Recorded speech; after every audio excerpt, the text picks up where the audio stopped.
bien? No, digo que yo proponía que, habiendo sabido el tema tan esotérico y tan práctico de los intervalos, podías ampliarlo en el aspecto de intervalo superior e inferior, tanto en la meditación, en la magia blanca, en el aspecto creador, etcétera, ¿no? Creo que es un tema muy interesante, muy esotérico y que podríamos todos beneficiar.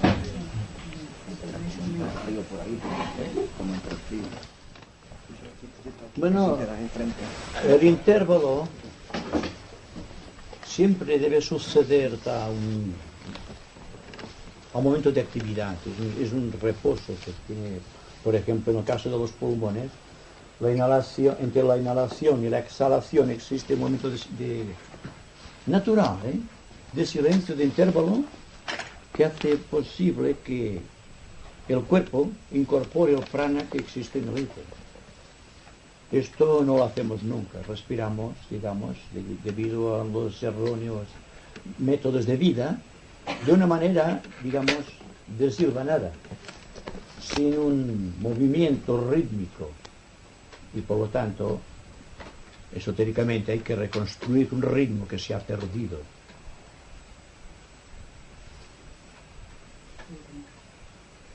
Bueno, el caso es que cuando hablamos de un intervalo superior, siempre hablamos en el intervalo que existe, o el silencio que existe, o el intervalo que existe entre el nivel concreto y el abstracto. Ya no se trata simplemente de una respiración física o de un rato de distensión emocional, sino que se trata de aquel vacío que existe entre el nivel concreto y el nivel abstracto. No sé si he dicho aquí alguna vez que la iniciación es el paso que existe entre dos orillas. Cada iniciación parte de una orilla y va hacia otra orilla superior, y en medio de la orilla inferior y la superior hay un intervalo, un silencio, una falta, digamos, de apreciación concreta, teniendo en cuenta que lo concreto y lo abstracto son algo muy parecido, porque cuando hablamos, por ejemplo, del plano astral, lo consideramos abstracto en relación con la mente concreta o tridimensional, porque no tenemos autoconciencia allí. Y cuando tenemos la autoconciencia astral, entonces nos damos cuenta de que realmente tenemos un momento estelar de contemplación que sucede a un esfuerzo o una actividad continua. Por tanto, todas las escuelas esotéricas dignas de este nombre enseñan a todos sus estudiantes, educando, en el arte, digamos, de la contemplación. No se trata de una contemplación mística, sino más bien de un silencio expectante. Esta palabra para mí es clave, porque cuando hay expectación se está entrando en el intervalo superior de la conciencia, en el mundo abstracto. Y cuando llegamos al mundo abstracto ya no existe la tendencia a querer respirar de una u otra manera. Ya no existe la práctica del pranayama bajo ningún concepto, al menos como un sistema para llegar a un sitio determinado, sino que todo cuanto surge de este espacio, digamos, omnilateral, por decirlo de alguna manera, omniabarcante, el cuerpo lo acusa en forma de, digamos, de un intervalo en su sistema de respiración. Si examináis algún día lo que sucede cuando estáis en silencio, y el silencio no ha sido provocado por un esfuerzo, sino que viene por su ley natural, os dais cuenta que el ritmo respiratorio ha decrecido hasta el punto de que apenas respiráis. Cuando existe este intervalo, digamos, interno, un intervalo de respiración apenas perceptible, os dais cuenta de que existe algo que trabaja en vuestro favor en un nivel desconocido, porque todavía no sabemos nada del yo superior. Estamos hablando solamente de ciertas influencias que provienen del mundo abstracto. Entonces, cuando estamos en silencio, y el silencio, repito, no ha sido provocado por cualquier ejercicio, por cualquier tipo de meditación o por cualquier práctica de yoga, entonces este silencio es creador. tiene un fundamento. Este fundamento ya no solo atraviesa ya o se queda localizado en el mundo abstracto, sino que trasciende el mundo abstracto y se sitúa ya en los niveles búdicos, en el nivel de la nivelación, como se dice esotéricamente, en el nivel donde actúa la constelación de Libra, en todo su esplendor, singularmente en el cuarto subplano del plano búdico. Teniendo en cuenta también que en este cuarto subplano se verifica una gran respiración praláica de logos en el momento cuando el momento sea oportuno, y que por lo tanto tiene un fundamento, y que cuando estamos en silencio estamos reproduciendo en una cierta medida el pralaya cósmico, el pralaya del logos, un silencio, un intervalo, porque un pralaya es un intervalo. El intervalo entre dos respiraciones puede durar una fracción de minutos, y en el caso de Samadhi puede durar muchas horas, sin ritmo respiratorio. Pero cuando se trata del ritmo pralaico, o de este intervalo pralaico que sucede en Manvantara, o un Manvantara, entonces sucede otra cosa.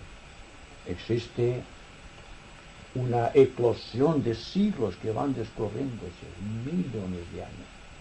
Sucede en este estado de expectación lógica.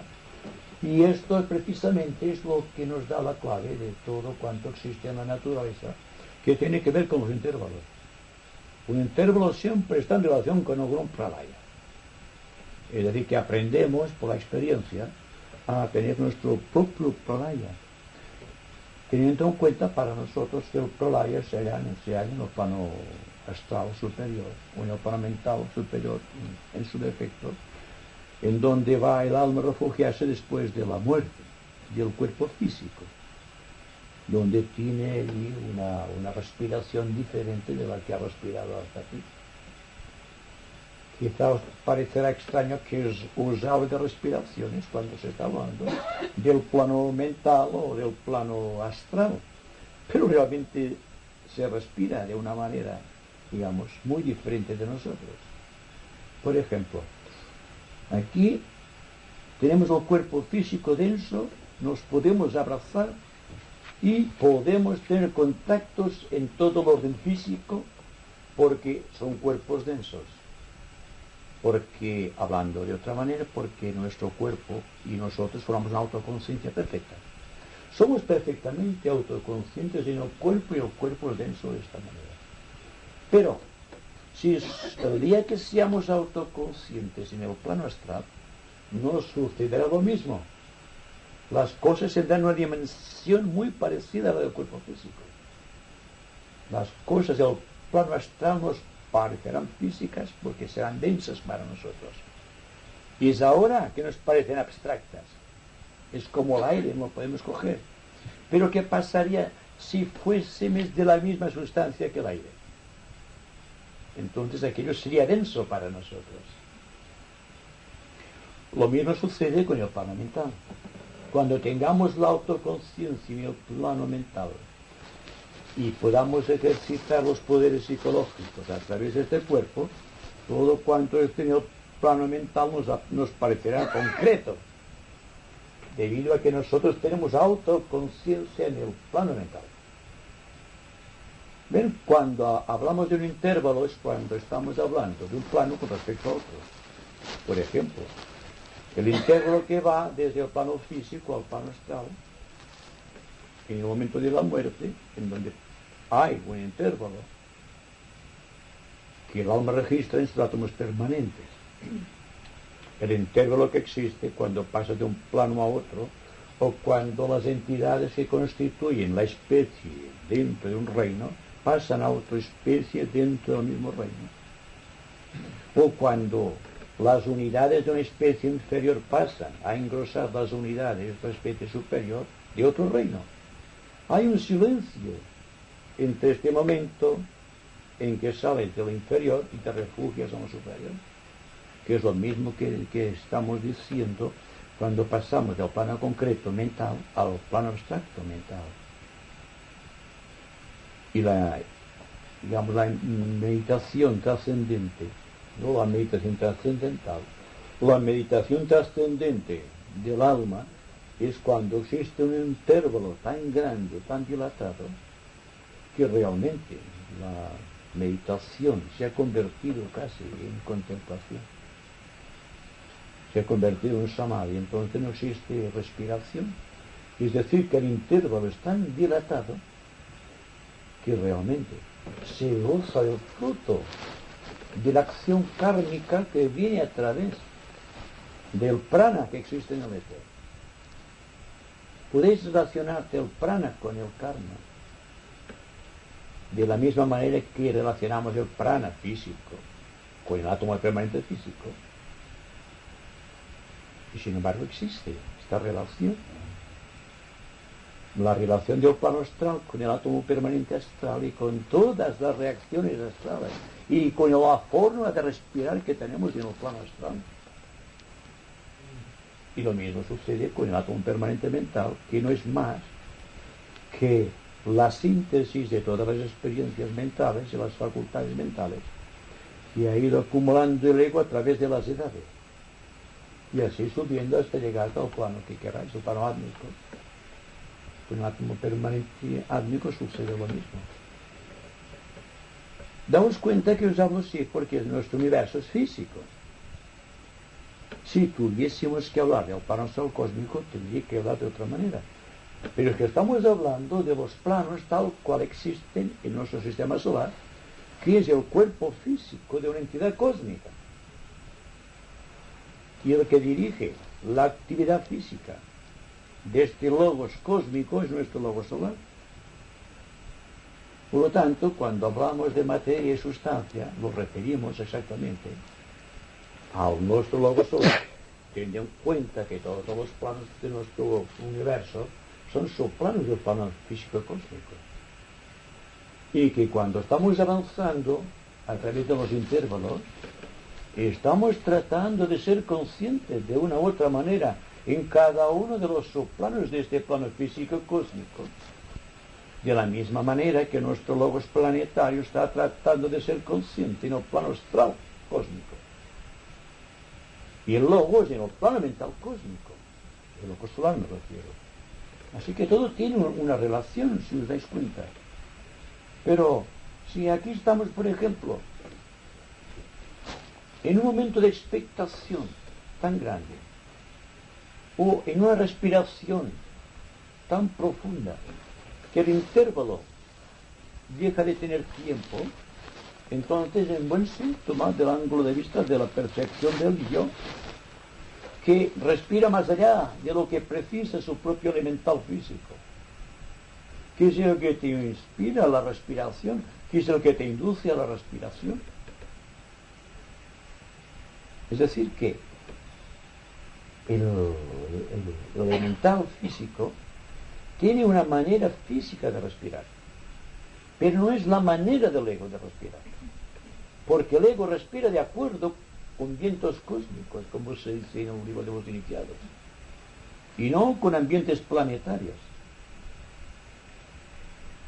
Bien, todo esto es para darte una idea de lo que se puede decir acerca de los intervalos. Cuando vamos a la iniciación, debemos atravesar un largo trecho de silencio. Y cuando se nos habla de la noche oscura del alma, que es preactiva, que es anterior a la iniciación, se debe atravesar una etapa prolongada de silencio. Y el que vence ese silencio se hace capaz para la iniciación, o para entrar en ciertos niveles de conciencia.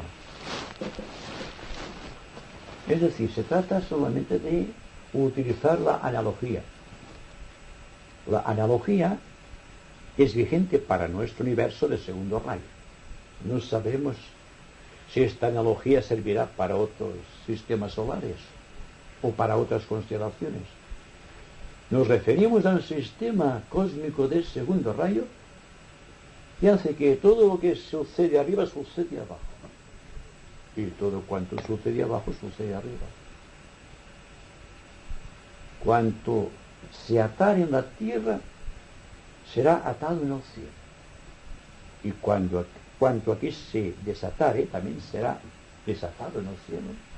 que simbólicamente las frases dadas a Cristo, por Cristo a Pedro, cuando le hablaba de los tesoros del reino, o de la iglesia que tenía que crear, que no es la iglesia católica apostólica ni la iglesia cristiana, sino que es la ciudad de Zambala, la ciudad perdida, o la Isla Blanca, tal como estamos viniendo enunciándola.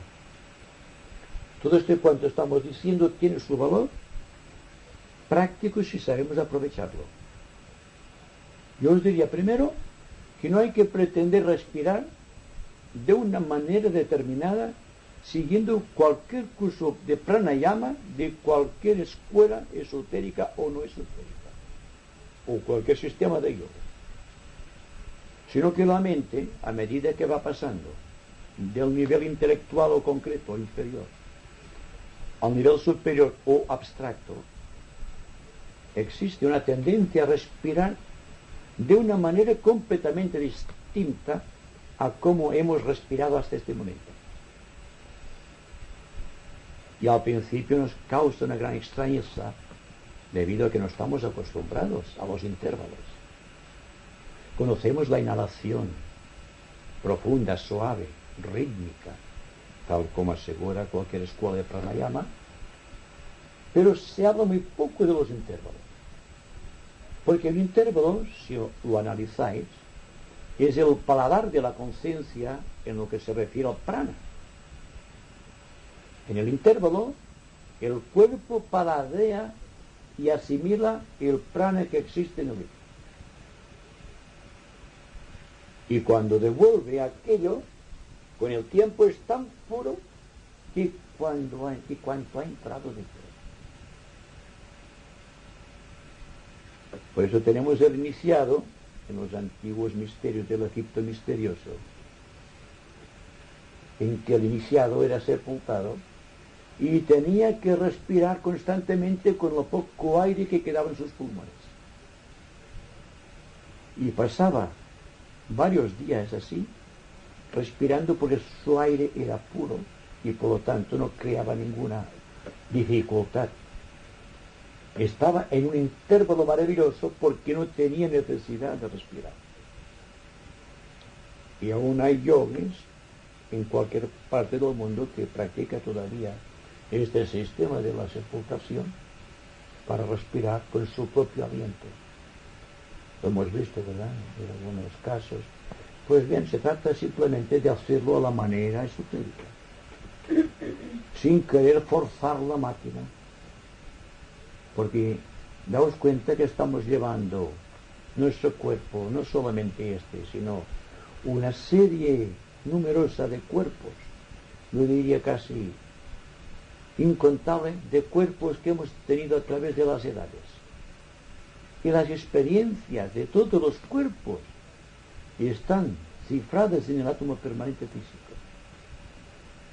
Y naturalmente, todo cuanto hacemos ahora es la reacción de todo el contenido que está en el átomo permanente y que no puede segregar más de lo que hay. Sucede igual esto como las computadoras. Todos los datos acumulados en la computadora es lo que puede segregar la máquina, no puede hacer nada más. Ahora bien, ¿qué pasa con la informática? Ya es diferente. Porque entonces hay una conciencia informativa. ¿Y cuál es la conciencia informativa nuestra sino esto que estamos realizando? Tratando de ser conscientes, tratando de adquirir unas capacidades. No poderes, digo capacidades. Unas capacidades psicológicas de acción social. Llevar toda la práctica, todo el sentido místico de la vida, y no quedarse fluctuando en los niveles románticos del esoterismo, donde tantos estudiantes, tantos aspirantes han quedado sin descender al mundo práctico. Es lo que decíamos anteriormente con relación a las cosas prácticas que suceden constantemente y que nosotros les retiramos la vista porque creemos que es pecado o que es pecaminoso al menos y que por lo tanto aquello no hay que mirarlo. Para mí un esotérico que se ruboriza por cualquier hecho que sea importante en el mundo físico es porque no es esotérico. Todo forma parte del logos. Solamente hay que tratar de adecuar creadoramente todas aquellas cosas que Dios ha puesto a nuestra disposición. Tener una conciencia de las actividades, una conciencia plena de todo cuanto estamos realizando. Y ahí que siempre estamos insistiendo en estar atentos. Porque como examinaremos el sábado, la atención solamente es superficial. Nunca penetramos en la raíz de los hechos. Y naturalmente, la experiencia resultante será superficial. No podemos adquirir la respiración egoica en tanto estemos fluctuando por las superficialidades. Es decir, que todo cuanto estamos diciendo acerca de los intervalos no debe ser aplicado únicamente al cuerpo físico, la respiración, sino en todos los niveles psicológicos del ser. Yo estaba viendo lo que preguntaba también Manda sobre las depresiones, sobre el origen de las depresiones, que decía de esa subida y bajada de este temperamento en nuestra psique, entra también dentro de lo que está diciendo. Bueno, las depresiones astrales son consecuencia de la falta de ritmo en la vida psicológica del ser. Porque cuando existe un momento de exaltación, nos lanzamos al momento de exaltación sin darnos cuenta que al no haber adquirido un ritmo positivo, aquella reacción superior traerá una reacción inferior. Porque estamos fluctuando entre los opuestos, no estamos en el pie de la balanza. Y estamos fluctuando hacia la exaltación o hacia la depresión. No hay término medio. Así que cuando estáis muy contentos, preparados para estar muy tristes. Ahora bien, cuando no estáis ni contentos ni tristes, es cuando estáis bien. Entre lo bueno y lo malo siempre existe algo superior a lo bueno y lo malo. Pero, ¿dónde está este punto medio? Es el intervalo precisamente, ¿eh? Estamos con el intervalo. El intervalo entre el bien y el mal, que da la medida del ego, la medida del yo. Por esto los misterios de Osiris, precisamente, pesa el corazón del discípulo en la balanza de la justicia. Es más que someter bajo el signo de Libra, o del logos a la constelación de Libra, el alma del aspirante o del discípulo o del iniciado. Porque el corazón se pesa igual para el aspirante, para el discípulo, que para el maestro, que para el propio logos. Porque siempre hay una balanza por encima de la ley que enjuicia los actos. Incluso los logos tienen actos que están dentro de la lógica, más allá de nuestro razonamiento, quizá parte de la ley o fuera de la ley. Porque no, hay que suponerlo debido a la utilización del principio de analogía. Claro que, con toda reverencia, como dice el tibetano, cuando hablamos de los grandes logos, se puede creer o pretender o conocer o saber o intuir quizá que existe un karma para los logos, como existe un karma para nosotros, y un karma para cada reino, y un karma para cada especie dentro de estos reinos, y un karma de reinos dentro de un plano, y un karma de planos también existe. Entre los ángeles se configuran este plano, los arcángeles. Es decir, que si vamos utilizando la analogía, sabemos mucho más de lo que sabemos. Es decir, que sabiendo un pequeño conocimiento abstracto, tendremos la capacidad de hacerlo concreto,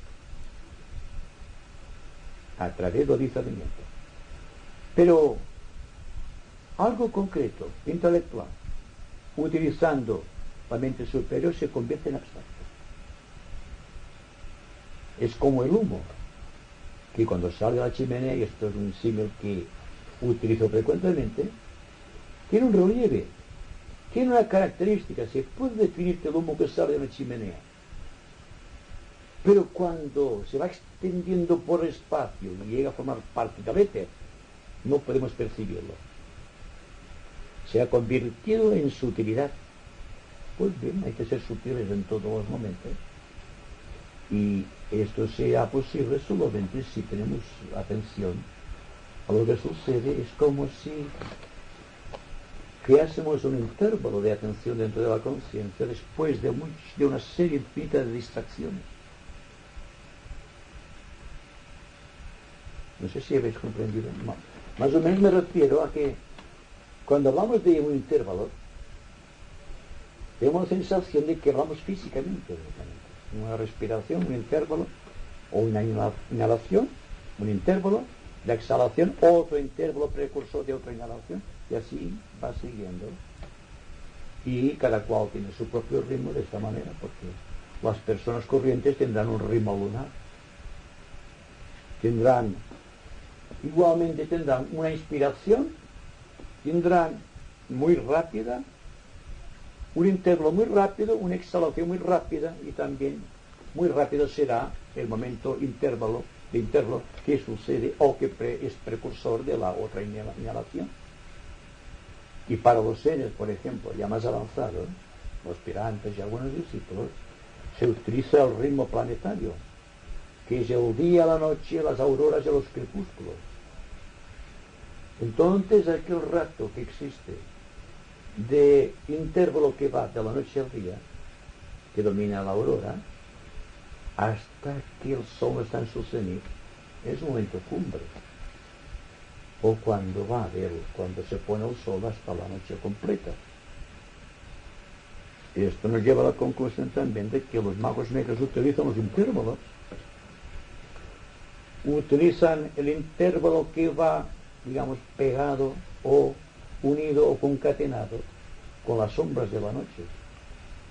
En tanto que el mago blanco utiliza todo el esplendor del sol y el intervalo que va hacia el sol, o hacia esta gran luminaria.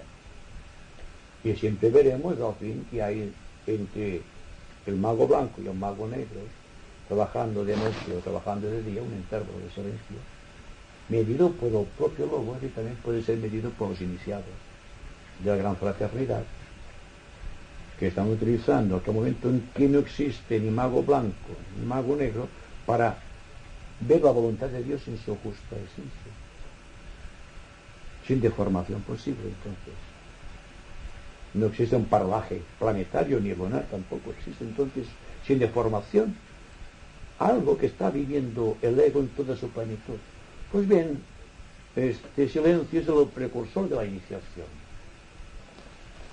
Es decir, que decimos, hay que ser mago blanco, hay que huir de la magia negra, pero no podremos ser magos blancos si no nos situamos en el centro del equilibrio entre la magia blanca y la magia negra, y comprendamos el misterio que se halla entre el bien y el mal, o entre lo blanco y lo negro, lo que tiene color y la ausencia total de color. Naturalmente esto puede parecer poco práctico, pero es que somos realmente prácticos. Como que no somos prácticos, cualquier cosa que no parezca práctica la rechazamos. Pero daos cuenta que es práctico todo cuanto se está diciendo. Primero, que cuando estáis en silencio y estáis sujetos a un intervalo que no es ni del sol, ni de la luna, ni de la tierra, sino que es del ego que está por encima de estas cosas. No se basa en ritmos, sino que es un ritmo tan extraordinario que nada tiene que ver con lo que hasta aquí entendemos por ritmo. Es una armonía, es una fruición dentro de algo que desconocemos, pero dentro de lo cual nos sentimos tan bien, con tanta paz y tanta plenitud, que realmente no existe esfuerzo.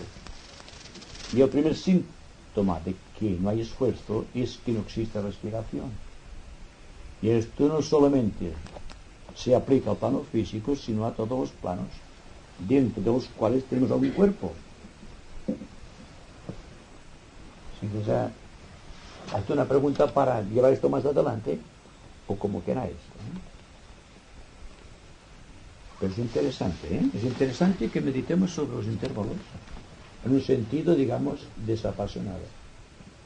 Y que cuando estemos en un intervalo, no hagamos juicio sobre el intervalo, porque lo perderíamos, sino examinarlo fríamente, serenamente. Podríamos decir que entre estos intervalos hay una manifestación de contacto de diferentes niveles, ¿no? Sí. De sonido, color, incluso observamos de que en el cambio de la salida del sol antes de salir, ese intervalo que tú dices, hay un proceso incluso de radiación muy especial, ¿no? Sí, sí, sí, estoy. Además, otra cosa, que el silencio, el intervalo de silencio de una respiración tiene un color. Porque el prana tiene un color. Y esto es claro, evidentemente.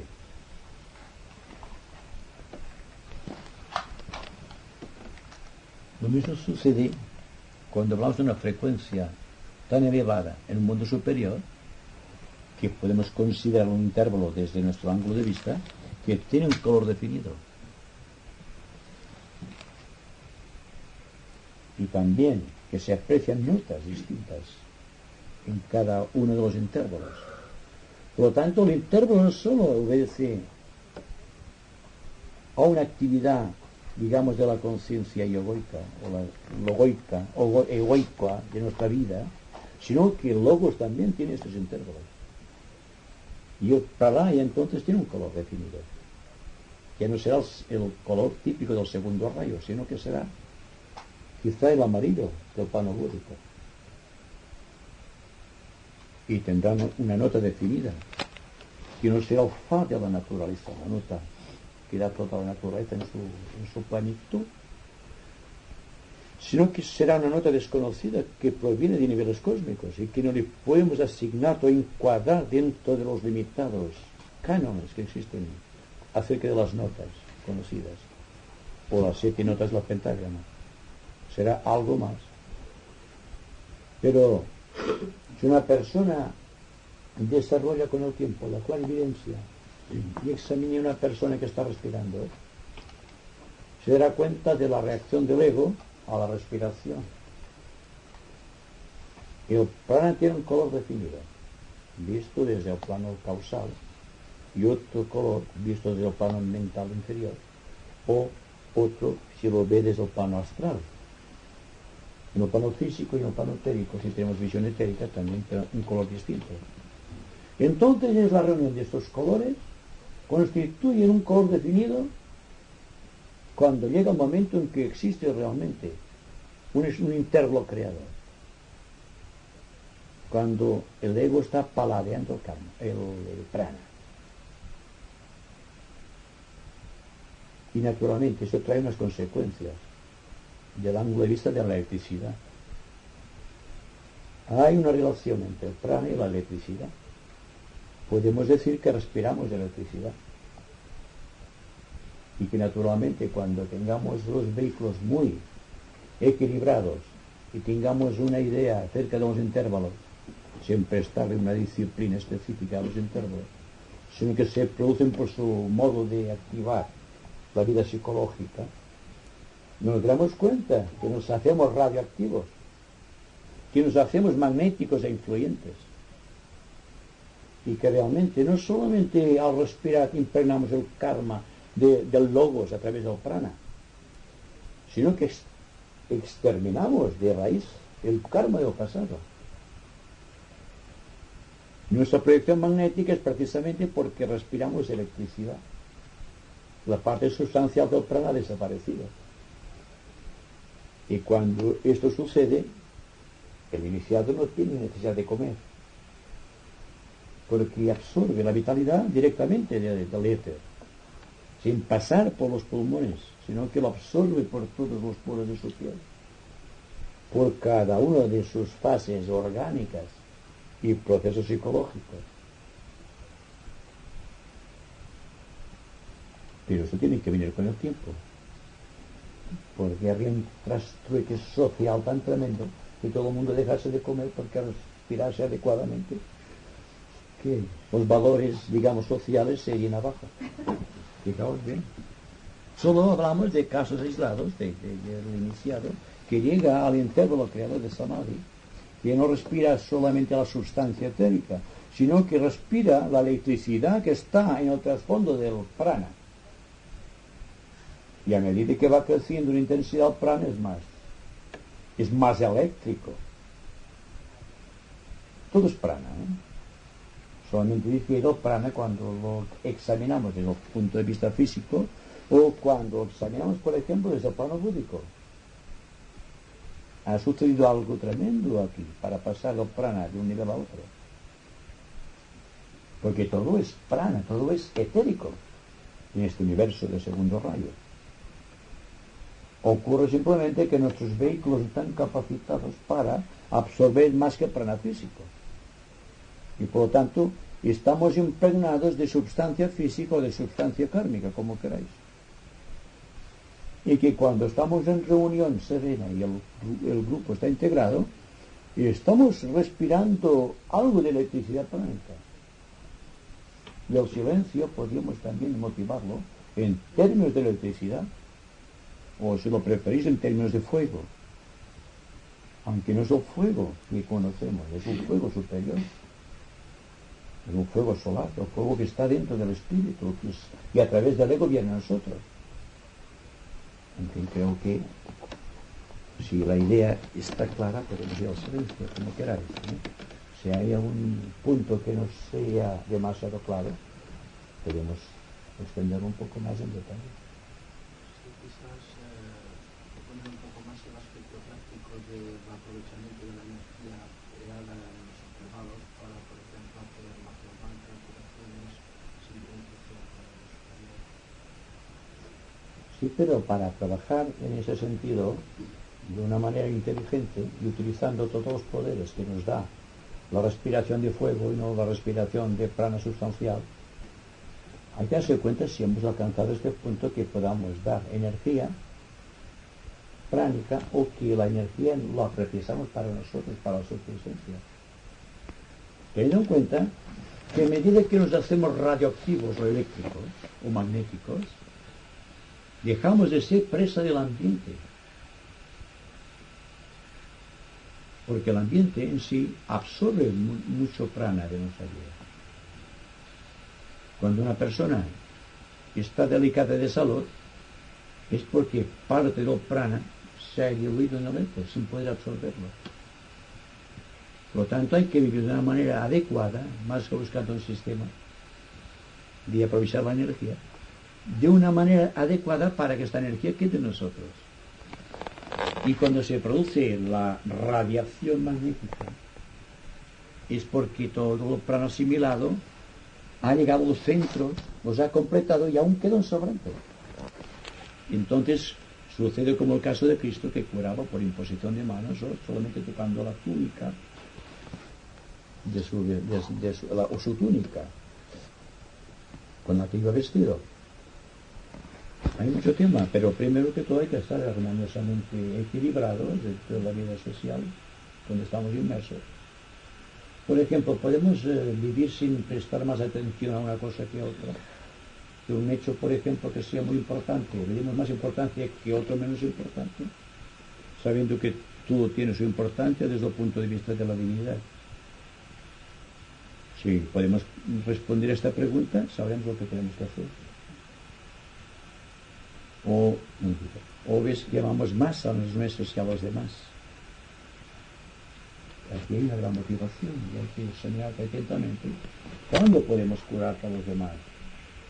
Porque una gran parte de nuestra energía la precisamos para nuestras cosas preferidas, nuestros amores, nuestras preferencias, nuestras motivaciones, ¿verdad? ¿Claro? Entonces, cuando tengamos un sobrante de energía, porque no precisamos nada, para la propia evolución del yo pequeño, entonces viene la curación, viene el restablecimiento de la ley en forma de servicio. Teniendo en cuenta que no hay que preguntarse constantemente, como hacen algunos discípulos, cuál es el servicio que debo prestar a la humanidad. Están pasando tanto tiempo preguntándose cómo van a servir que olvidan el servicio. Están en un nivel muy romántico. Eso también es un pecado para el superista. No, yo lo que quería decir es que en eso de la curación, cosa comprobada, hay una cosa. Aparte de lo que se dice comúnmente, que si hay el karma del enfermo, hay otra cosa. Para que actúe, no solamente puedes tener, por ejemplo, capacidad o, digamos, desenvolvimiento de ciertas, llamamos, facultades para poder curar, sino que la persona que se someta a ti, a esta curación, tiene que no solamente entregarse para que se le cure aquello, sino que para que le haga efecto, tiene que pensar en su propia evolución interior. Si no lo piensa, si solo quiere curarse aquella cosa física, Si solo quiere curarse aquella cosa física, difícilmente la curarás y gastarás muchísima cantidad de una energía que puede hacerte falta para otra persona. O sea que has de ser tanto más psicólogo que curador. Cuando una persona viene a ti solamente porque tiene un mal, cuando le saques aquello, ella continúa siendo la misma. En este caso, nos perjudicamos y dejamos de obrar hacia otras personas que además se dan cuenta de que aquello es una motivación para ellos. Hay que mirar de sanar, hay que mirar cuando menos de aliviar. Hay que mirar todo esto, pero que esto ella sabe, aquella persona tiene que saber primero que esos percances son las punzadas que hay en la vida para avanzar. En este caso quiero que me arreglen un poco este daño, esto, para que yo pueda actuar, para que yo pueda vivir, para mi familia, para el karma que tengo, para poder actuar en la vida y obrar correctamente. Y necesito que esto se me arregle un poco, en fin, aquella persona que además de pensar en aquello que le duele, piensa en algo ya, en algo de su evolución o en el trabajo que tiene, la lucha que tiene a su alrededor y tiene que hacerlo. En este caso se puede hacer algo, de otra manera no. Fijaos bien que muchas personas se someten porque tienen daño a algo que les molesta. Y cuando le saques aquello, pensando que se lo puede sacar, están listas. Ellas continuarán en el mismo nivel de liberación. Y para estos casos, os aseguro que, si no se es muy psicólogo, es igual que la astrología, también decía ella, hay que ser psicólogo para analizar un horóscopo, pues para curar o aliviar, hay que ser psicólogo también. Hay en muchos casos que con todo el dolor del corazón es mejor no gastar las energías que pueden servir para otras personas y para ti mismo. Hay que ir con mucho cuidado con esto. Una persona completamente materialista que se han oído muchas personas decir, yo, si no fuera porque no estoy bien, a esas cosas no iría yo. ¿Cómo la vas a curar a aquella persona? Sí, se puede hacer, se puede aliviar también, pero en este caso es un desgaste enorme de energía que podríamos guardar para otras personas que lo necesitan mucho. O sea que cuidado con esto del curar. Que se dice muy, digamos, alegremente, para no decirlo de otra manera. Con mucho cuidado. Me he dado mucha cuenta yo de esta cosa.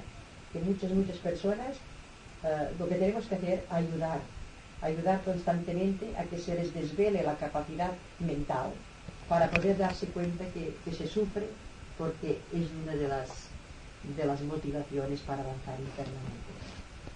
En esto sí. Hasta a veces mirando en el entrecejo de la persona que sufre, muchas veces le podemos cambiar el mecanismo de sus pensamientos. Podemos hacer mucho, verdaderamente, pero en esto de curar, te digo que mucho cuidado, no sé, lo digo por experiencia. Bueno. Yo me refería más bien no entrar en el caso de la curación, sino que la persona curará sin darse cuenta cuando esté curado completamente. Lo que pasa es cuando queremos curar, cuando todavía estamos faltos de salud. Me refiero solamente a esto y todos sabéis que existe un vampirismo, digamos, social, un vampirismo ambiental, que nos succiona la energía y que por lo tanto, en tanto nos estemos indignes a esta energía, o que estemos por encima de esta energía negativa o de que nos está vampirizando, no podemos hacer otra cosa que vivir. Me refiero exactamente a ser magnéticos, a ser radiantes, porque donde existe una persona radiante hay salud. El que está enfermo se encuentra bien y la persona que tiene problemas se le solucionan. No sabes de qué manera, pero se le soluciona. Es el caso del contacto con un iniciado, de gran estilo, un maestro, por ejemplo. A su lado no tienes problema porque él no tiene problema, tiene una aura radiante magnética que es muy extensa y abarca. ¿Te acuerdas de Yogananda cuando decía que habían algunos verdaderos digamos gurús, para darle un nombre? No es que es el nombre que no es el nombre adecuado para mí, pero hay que darlo, una cosa u otra. En fin, mucha gente iba con su vestido, gente sencilla, se sentaban toda la tarde allí, y si él no abría la boca, pues no abría, y ellos estaban allí toda la tarde del día de fiesta, y luego se marchaban. A una persona que es tan sencilla se le pregunta, bueno, y habéis estado ahí sentados y no te ha dicho nada. Y no ha dicho, bueno, pero nos llevamos adentro que para la lucha de la semana nos va muy bien. No iban a que les quitara la lucha de la semana. comprende esto.